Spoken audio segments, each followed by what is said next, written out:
Voilà, à tous et à toutes, on a la joie, le mérite de refaire une rencontre avec des amis, des élèves en même temps. Et je vais bien sûr les présenter. Je vais vous expliquer pourquoi cette semaine particulièrement on a décidé de se réunir. Il est vrai que la première raison c'est parce que vous êtes en Israël. Et bien sûr aussi de manière très providentielle, une semaine extraordinaire dont on va parler aujourd'hui. Et c'est la raison pour laquelle on se réunit. On va tourner autour d'une question fondamentale. Mais tout d'abord, je vous présente, vous êtes bien et mal connu du... C'est Madame d'abord, l'honneur aux femmes. Comment? L'honneur aux femmes. Bon, mais j'ai commencé par vous, alors c'est pas grave. Vous m'excusez? Très bien. Donc... le pasteur Nicholson, avec lequel j'ai déjà eu l'occasion de faire donc ce genre d'émission, ce genre de clip. Il est vrai que le personnage Nicholson est très connu déjà dans la communauté juive francophone, apprécié par la grande majorité, je dirais apprécié par les gens intelligents, les gens sages, et détesté par une petite partie de la communauté juive à cause d'accusations et de médisances gratuites, de haine gratuite qui n'a aucun fondement, tout simplement parce que les gens qui sont malgré tout une petite minorité ne prennent pas le temps, ne prennent pas la patience et l'envie de vous connaître. En ce qui me concerne, je fais partie des gens qui essayent de vous comprendre, qui essayent de vous connaître. Je sais que vous êtes un homme sincère, un homme authentique et surtout un véritable défenseur d'Israël et du peuple juif. J'oserais presque dire, mais on ne va pas en faire le sujet, qu'en prenant finalement la responsabilité de faire un deuxième entrevue avec vous, et j'espère un jour un troisième, un dixième, un centième et un millième, je prends des risques parce que d'une certaine manière j'ai été beaucoup critiqué moi aussi et j'en suis fier. Parce qu'un homme qui n'est pas critiqué sur terre est forcément un homme qui n'est pas dans l'authentique, qui n'est pas dans la vérité. Les menteurs, les falsificateurs sont aimés de tous et les gens qui avancent dans la vérité sont forcément exposés, sont critiqués, se mettent en danger. Donc c'était tout à fait normal qu'en nous liant d'amitié, j'ai essayé de comprendre qui vous étiez. Je suis arrivé à la conviction que vous étiez un ami sincère de notre peuple et surtout de notre nation, Israël, et c'est pour ça que je prends le risque une fois de plus de m'exposer avec vous, car je sais que finalement la vérité finira par triompher. À ma droite, et je m'excuse d'avoir commencé des formations rabbiniques, on commence par les hommes et après par les femmes, je m'en excuse, je dois faire teshuva, je dois revenir à des normes plus occidentales qui sont dans ce cas précis sans doute les meilleures, et j'aurais dû vous présenter, vous êtes aussi une amie et une élève. Vous êtes française d'origine et vous vivez en Autriche. Vous avez épousé donc un très grand médecin, très connu, un très grand chirurgien, un Autrichien, et vous vivez donc en Autriche depuis de nombreuses années. Vous avez une famille, vous avez des enfants.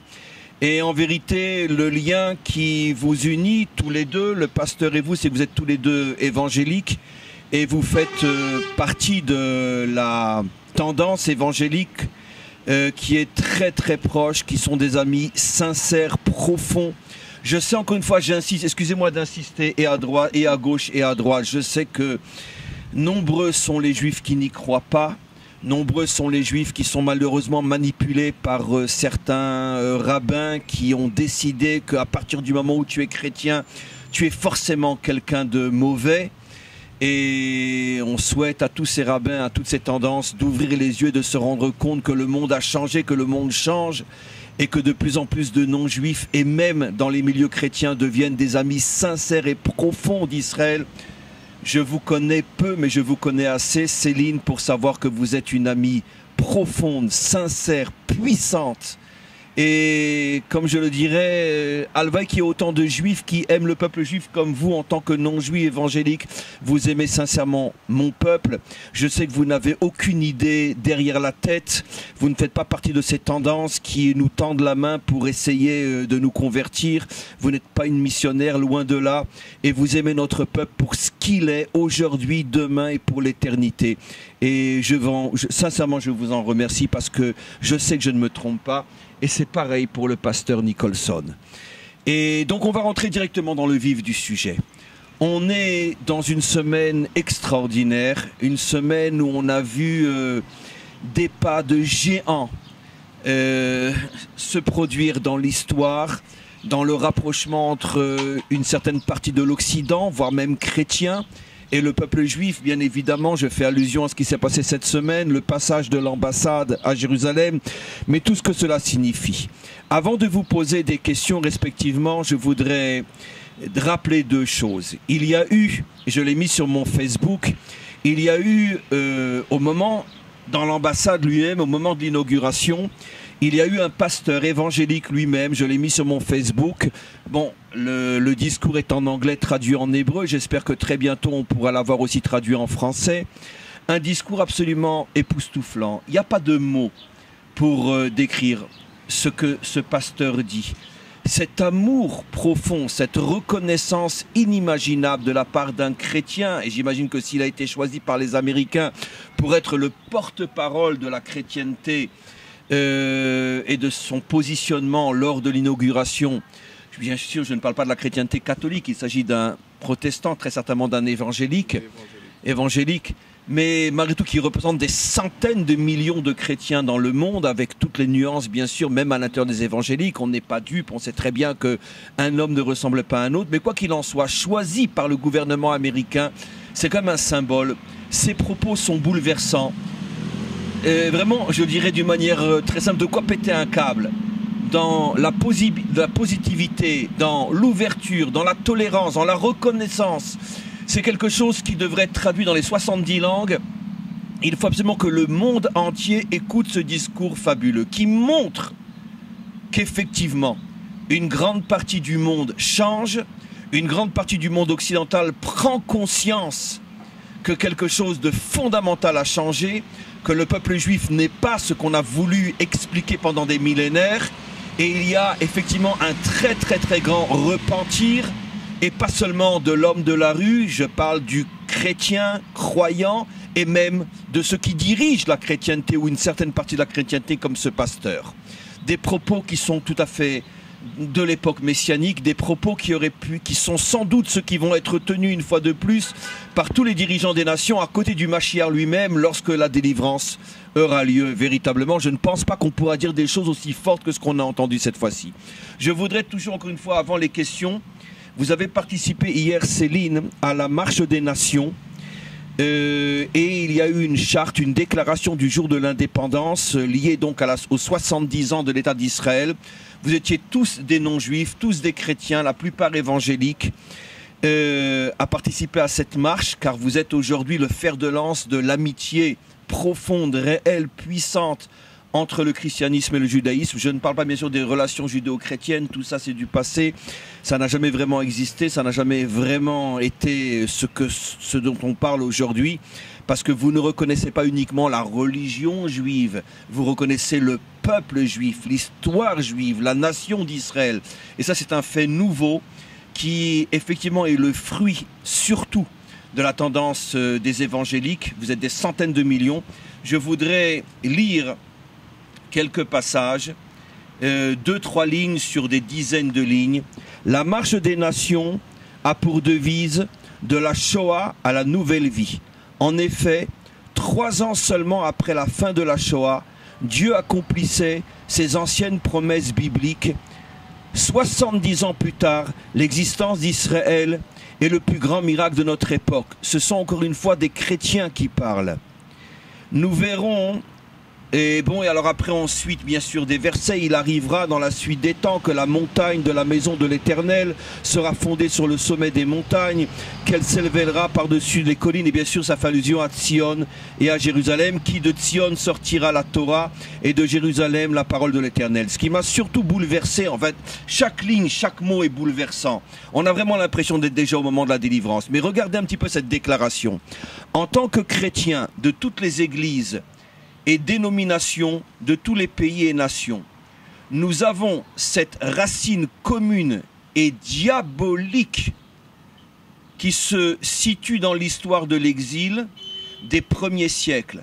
Partout où le message chrétien fut porté et répandu, la semence de l'antijudaïsme chrétien s'est répandue dans tous les pays. Mais regardez, je dis encore une fois, il y a de quoi péter un câble. Je n'arrive pas à croire que nous sommes dans la génération qui pouvons lire des choses pareilles.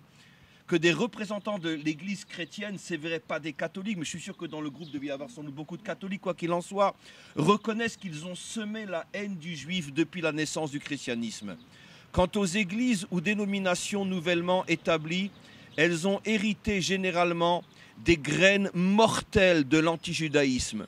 Nous confessons que depuis le IIe siècle, les chrétiens sont devenus la source et le moteur de la persécution des juifs sous le signe de la croix. Excusez-moi, j'ai envie de pleurer, je vais essayer de me retenir. J'ai lu ce texte 10 fois pour me dire, mais attends, est-ce que tu lis? C'est vrai, ils ont vraiment écrit ça. Et j'ai encore l'émotion. Et vraiment, merci. Merci Céline d'avoir fait partie de cette marche. Merci au pasteur Nicholson de faire partie de cette tendance-là. Et vraiment, on avance, mais vraiment avec une force. Vous nous renforcez, on vous renforce. Vous êtes mon élève, Céline, vous êtes mon élève, le pasteur Nicholson. J'ai le droit de dire vous êtes mon élève. Vous suivez mes cours, mais vous êtes en même temps mes amis. Et comme je vous renforce, vous me renforcez. En me renforçant, vous renforcez tout le peuple juif. Car la force que je prends de vous, je la transmets après à mes élèves juifs, qui sont des milliers, comme vous le savez. Et donc, nous vivons vraiment les temps de la délivrance. Alors, je vais commencer maintenant avec la première question adressée cette fois-ci à Céline, pour établir le bon ordre des choses. Une question un petit peu délicate. Je ne veux pas que ça soit du tout une question théologique. Ce n'est pas du tout mes propos aujourd'hui, même si on a un pasteur avec nous. Je ne veux pas qu'on parle de théologie. Donc on va essayer de rester dans l'universel. Mais malgré tout, ma question est un petit peu délicate. Comment, en tant que chrétienne, vous êtes une chrétienne sincère tout en étant une véritable amie et amoureuse d'Israël et de la Torah d'Israël, comment vous voyez la délivrance possible? Comment vous comprenez que les chrétiens vont continuer à vivre aux côtés d'Israël, qui lui-même, je parle dans les temps de la délivrance, forcément Israël, nous serons tous revenus à la Torah, donc nous serons une nation qui reconnaît la Torah comme étant son véritable modèle. Et comment vous voyez cette réconciliation entre l'Occident chrétien et Israël, Israël revenu véritablement à la Torah? Comment vous voyez? Alors d'abord, merci de nous avoir invités et merci de pouvoir adresser ce message d'amitié en fait au peuple juif et à Israël. Alors en tant que chrétienne, pour moi, il a fallu en fait pendant des années faire un travail de dépoussiérage, je dirais, de tout ce qui venait de l'héritage gréco-romain, de tout ce qui venait d'un christianisme politisé, puisque depuis l'empereur Constantin, c'était la religion nationale de l'Empire romain, et puis depuis, ça a toujours été une religion de pouvoir. Mais au cœur des temps même les plus noirs de l'histoire, il y a quand même un phénomène qu'il faut dire, la Bible que nous avons, que chaque chrétien a et que chaque protestant a. D'accord, c'est une traduction, mais on n'a pas transformé la Bible. C'est-à-dire qu'en fait, quand un chrétien aujourd'hui lit sa Bible, et avec un désir sincère de comprendre quel est le message de Dieu pour lui aujourd'hui, il va recevoir un message qui n'a pas été déformé, qui n'a pas été transformé. Et donc il y a cette possibilité de faire ce travail en fait de retour. Vous parlez de la Bible, ce que l'on appelle l'Ancien Testament. De l'Ancien Testament, oui. Ben, on a tous les... Alors en plus, il y a le Nouveau Testament, qui sont des livres juifs, écrits par des juifs. Et que je pense que quand un juif aujourd'hui Ce qu'une grande partie des chrétiens ont oublié. Bah oui, mais Quand on dit aujourd'hui à un chrétien que Jésus avait une barbe et des papillotes, Ouais. et il nous prend pour un fou. Ouais. Or, c'est évident qu'il avait une barbe et des papillotes. Et exactement. Et il y a un livre d'ailleurs qui s'appelle Jésus, juif de Galilée, de Didier Long. Il y a eu beaucoup d'écrits dans les dernières années, je pense depuis 20 ans, qui vraiment replacent Jésus dans son contexte, le contexte d'un rabbin juif de Galilée qui a vécu au milieu de son peuple, qui est né en juif, qui a fait sa bar mitzvah, qui a fait Shabbat qui a fait Shabbat toute sa vie, qui a été enterré en juif et qui... Alors après, évidemment, on a notre foi chrétienne qui va au-delà de la mort de Jésus, puisque nous croyons en sa résurrection. Je vais dire quelque chose, mais- je vais vous interrompre, Céline. Je vais dire quelque chose qui, je sais, va volontairement par les gens de mauvaise foi, juifs ou non juifs, être mal compris. Donc je m'adresse aux gens de bonne foi. Il n'y a rien de mal à ce que l'esprit du judaïsme soit transmis aux nations. Voilà. Ça ne nous dérange pas. Mm. Surtout qu'au moment où l'esprit du judaïsme a essayé d'être transmis aux nations, je ne parle pas de la lettre, je ne parle pas du culte, je ne parle pas du Shabbat et de la cacheroute, bien évidemment, c'était un monde de barbares, un monde d'idolâtres. Donc en quoi ça nous dérange que vous soyez chrétienne? Ça veut dire au contraire, pourvu que le monde entier revienne à un christianisme qui accepte que sa source véritable est la Torah d'Israël et reçoive, on pourrait dire, l'esprit, l'âme de la Torah comme étant son modèle qui le construit et qui fait de lui et d'eux des hommes et des peuples meilleurs. Ouais. Au contraire. Oui, et puis plus que ça encore, c'est-à-dire que notre espérance, c'est l'espérance d'Israël. C'est-à-dire que nous partageons l'espérance d'Israël, que Dieu accomplisse ses promesses, les promesses qu'il a données dans la parole, puisque ces paroles ne sont pas données seulement pour Israël, mais parce que Israël est prêtre, prophète pour les nations. Comme la Torah le dit. Voilà. Et d'ailleurs, au moment, en fait... Oui, mais comment nous pouvons continuer à être un modèle pour vous, puisque, excusez-moi d'insister, sans faire de la théologie, votre modèle, c'est le Nouveau Testament, et qui a été, on pourrait dire, l'Ancien Testament a pris d'une certaine manière, à sa manière, je dis bien, l'esprit du judaïsme, puis après l'a transmis aux nations.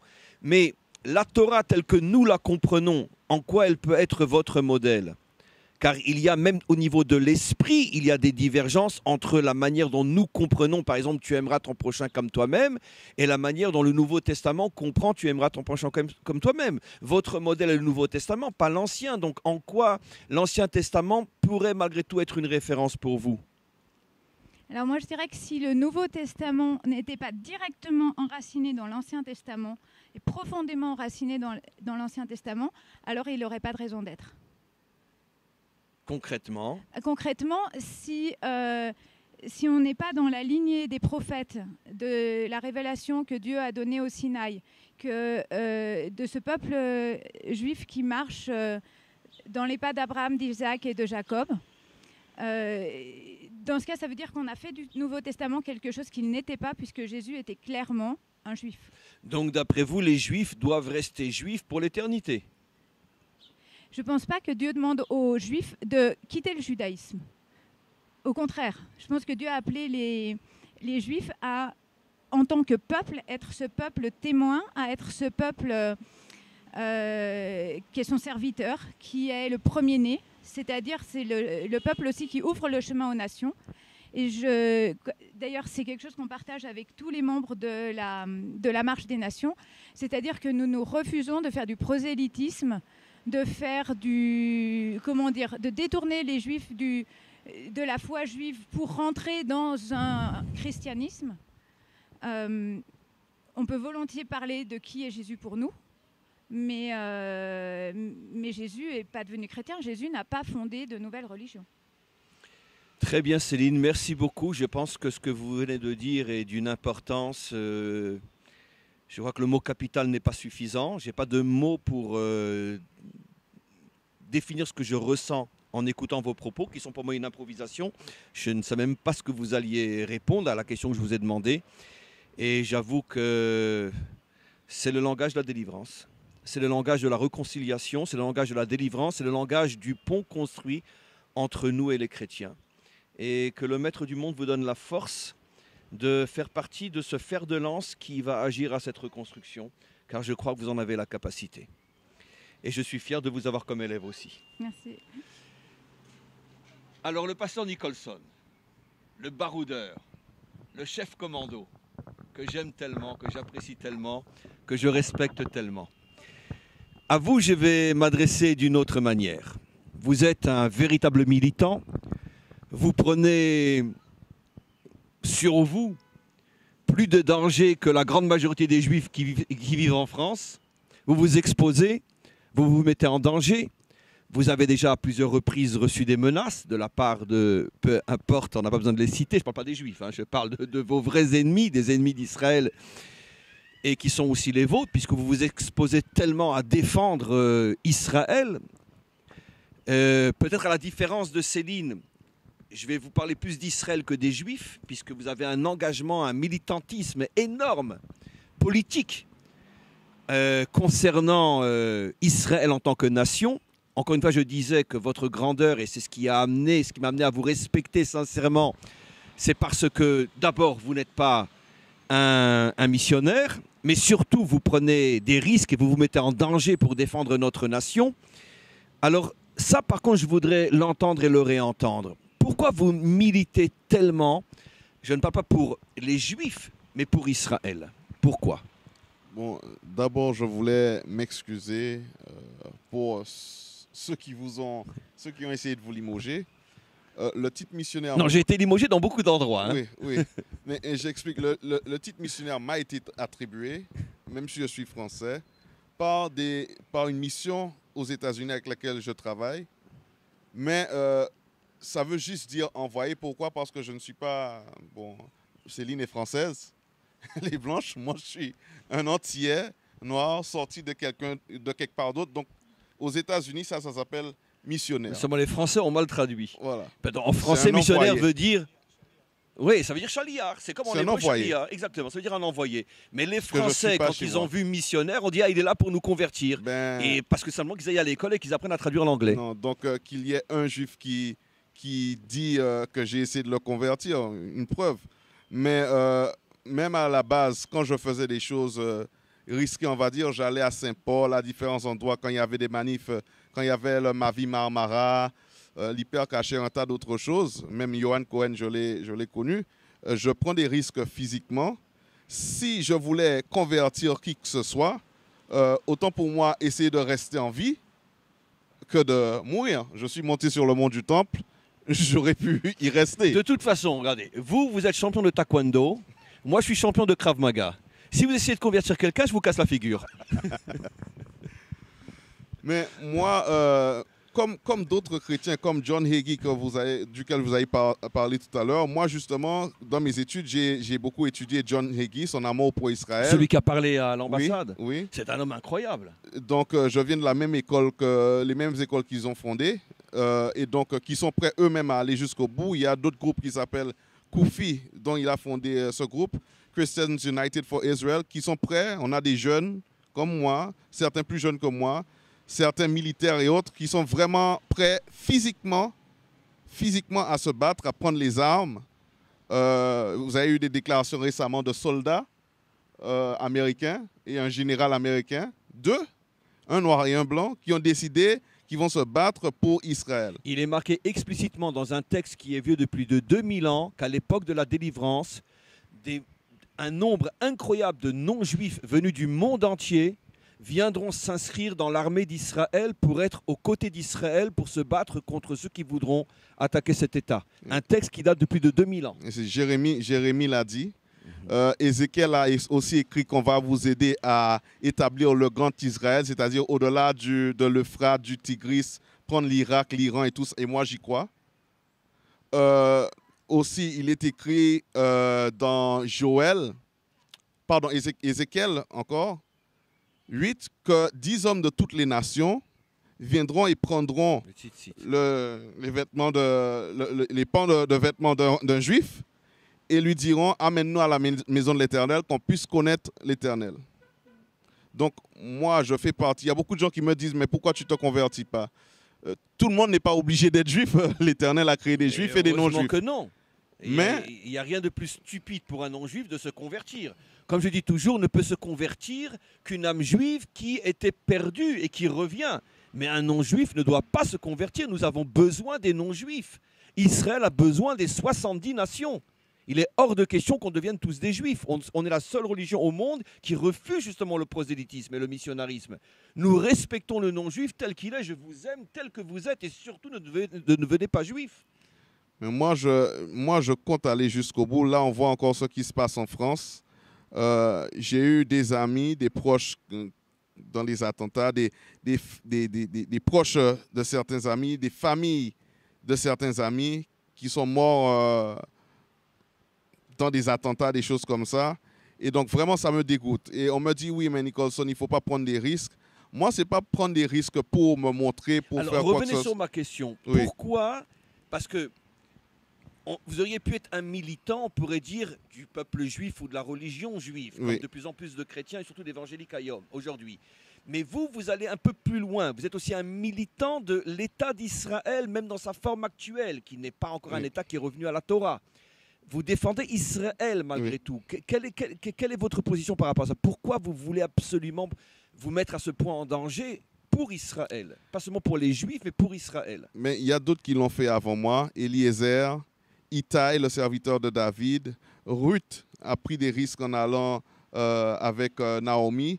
Donc moi, je me mets dans la même configuration. J'ai la même pensée de me lier à Israël. Comme Itaï a dit, là où tu vivras, je vivrai. Là où tu mourras, je mourrai.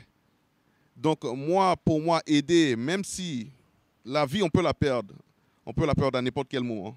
Mais moi, je veux, si je dois perdre ma vie, que ma vie, je l'aurais perdue en faisant quelque chose qui ait de la valeur. En aidant Israël à accomplir ce que moi je m'appelle un serviteur d'Israël. Pour aider Israël à accomplir ce qu'elle doit accomplir. L'Éternel a choisi Israël. D'après vous, qu'est-ce que Israël doit accomplir? Ben, mettre le monde en place. Vous êtes appelé, en hébreu, c'est quoi? Or l'Egoïm. Or la Goïm. Donc la lumière des nations. On voit l'état des nations, on voit même l'état de la terre, les tremblements de terre, des volcans, des ouragans. Moi, ma famille, on a été terriblement touchés par les ouragans aux Antilles. Donc, si cette lumière ne brille pas, si on n'aide pas cette lumière à briller, si on ne protège pas la menorah, ce son chandelier, je ne vois pas comment on va y arriver. Donc moi, je me mets comme soldat pour faire ce qui est nécessaire, pour vous protéger, pour que vous soyez libres, pour vous concentrer sur être la lumière et briller. C'est d'une manière très intéressante, j'ai remarqué que la grande majorité de ceux qui vous avaient critiqué ou qui nous avaient critiqué d'avoir fait ce premier clip ensemble étaient à 99% des Juifs qui vivaient encore en France. Et je me suis posé la question, et à mon avis, je pense ne pas me tromper, c'est que vous êtes aussi quelqu'un qui n'arrêtait pas de dire que tous les Juifs doivent monter en Israël. Et c'est précisément une grande partie de ceux qui vous ont critiqué qui sont des Juifs bien installés à Neuilly, dans le 16e, dans le 17e, et qui n'ont aucune intention de venir en Israël. C'est peut-être aussi une des raisons pour laquelle vous êtes tellement critiqués, parce que finalement vous les ébranlez. Vous leur dites leurs quatre vérités. Quittez le 16e et venez à Jérusalem. Ben oui, ça dérange. Ma fille qui aura 6 ans bientôt, je l'ai nommée Alia. Alia. Alia. La première, c'est Elisa. Deuxième, c'est Carmi, comme le mont Carmel. La dernière, c'est Alia. Moi, je crois vraiment ce qu'il y a écrit dans les prophéties. L'Éternel n'a pas donné une terre à Israël pour rien. Il lui a donné une terre pour sa protection, pour sa bénédiction, pour un tas de raisons. Et donc, le Juif doit habiter dans cette terre. Le Juif qui est ailleurs est appelé un exilé, si je n'abuse. Et donc, le Juif, regardez tous les Juifs qui sont en exil, ils ont des attaques, ils ont peur. Et même la reine Esther, Mordecai avait dit à la reine Esther, ne pense pas que parce que tu es dans les hauts palais, le haut lieu, que tu seras protégé plus que nous. Donc, ce n'est pas parce que certains vivent à Neuilly ou ailleurs qui n'auront pas de soucis. Le seul lieu qui est mis pour Israël, c'est comme au temps du roi Salomon. Tout le monde venait voir les Juifs, tout le monde venait recevoir la sagesse du roi Salomon. Ce n'est pas lui qui partait ailleurs. Donc, le monde entier va venir vous voir, vous supplier. Les rois vont vous donner de leur lait, les rois. Une dernière question, mon ami, avant de terminer cette entrevue. Comment, à moyen court terme, vous voyez les événements à venir maintenant avec le déplacement de l'ambassade, l'Iran, la Turquie, le Hamas, le Hezbollah? Qu'est-ce que vous pensez, à votre avis, qui va se passer dans les mois qui viennent? Vous dites les mois, moi je dis les jours. Les jours. Ça va s'empirer 10 fois plus. Ce sont des choses qui sont écrites dans vos prophéties, mais on le voit physiquement. Quand on voit que la France et d'autres pays ont condamné Israël, et maintenant que le Hamas a été obligé, ils ont sorti les faits que 50 des 62 personnes étaient des terroristes. Maintenant, eux-mêmes l'ont dit. Oui, mais les autres ne reviennent pas. Ces chiens-là, pas. Ben non. Donc ça veut dire quoi? Ils aiment plus l'argent, ils aiment plus l'antisémitisme, on va dire. Ils préfèrent l'antisémitisme que l'amour du juif. Et c'est pour ça justement qu'il y a eu la Shoah. Vous n'étiez pas encore sur la terre d'Israël. Donc la haine du juif va continuer à monter, peu importe ce qui se passe, peu importe les décisions. Netanyahou a sorti des documents et le monde s'est attaqué à lui au lieu de lui dire merci. Donc ça va que s'empirer. Absolument. En tous les cas, on va conclure. Je tenais une fois de plus à remercier Céline, mon ami et mon élève Nicholson, le pasteur Nicholson, mon ami et mon élève Céline. Et je pense qu'on a encore énormément de travail ensemble. On va se revoir encore. Chacun là où vous êtes, vous continuez à travailler, vous continuez à avancer, à faire avancer. Et comme je dis toujours, chacun d'entre nous doit se voir comme une graine. C'est-à-dire qu'avant d'avoir un arbre somptueux qui donne des fruits pendant des décennies, qui va pouvoir nourrir des milliers de personnes, il faut d'abord accepter d'être une graine, être mis en sol, pourrir, et après devenir un arbre somptueux. Je pense que nous sommes, vous, moi et des milliers d'autres, nous sommes encore des graines. Je ne sais pas si on va voir encore l'arbre pousser, et encore moins si on verra les fruits recueillis.